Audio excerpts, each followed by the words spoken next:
বাঙালি শ্রেষ্ঠ উৎসব দুর্গাপুজোর প্রাক মুহূর্তে নদিয়া জেলার সমগ্র শিক্ষা অভিযানের উদ্যোগে কৃষ্ণনগর জেলা পরিষদের দ্বিজেন্দ্রলাল রায় সভাকক্ষ থেকে জেলার অভ্যন্তরে বিভিন্ন বিদ্যালয়ে পাঠরত শতাধিক বিশেষ চাহিদা সম্পন্ন শিশুদের মধ্যে হুইল চেয়ার, শ্রবণ যন্ত্র, খাতা, পেন সহ প্রয়োজনীয় পাঠ্য সহায়ক সরঞ্জাম বিতরণ করা হয়।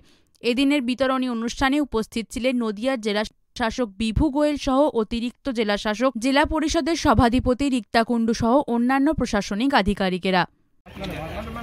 ডিস্ট্রিক্ট এডুকেশন অফিস এসএসএন থেকে স্পেশাল আমার যে চাইল্ড আছে, স্পেশাল চিলড্রেন যে আছে এই জেলাতে 50টা চিলড্রেনকে হিয়ারিং এইডস এবং এই যে আমার হুইল চেয়ার আছে, এই প্রোগ্রাম আজকে চলছে।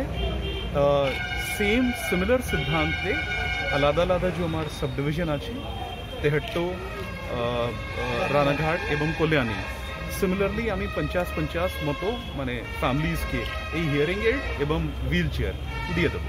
আর তারপরে ডিসেম্বরতেও similar program education office arrange করবে ফার্স্ট উইকে 3 তারিখে।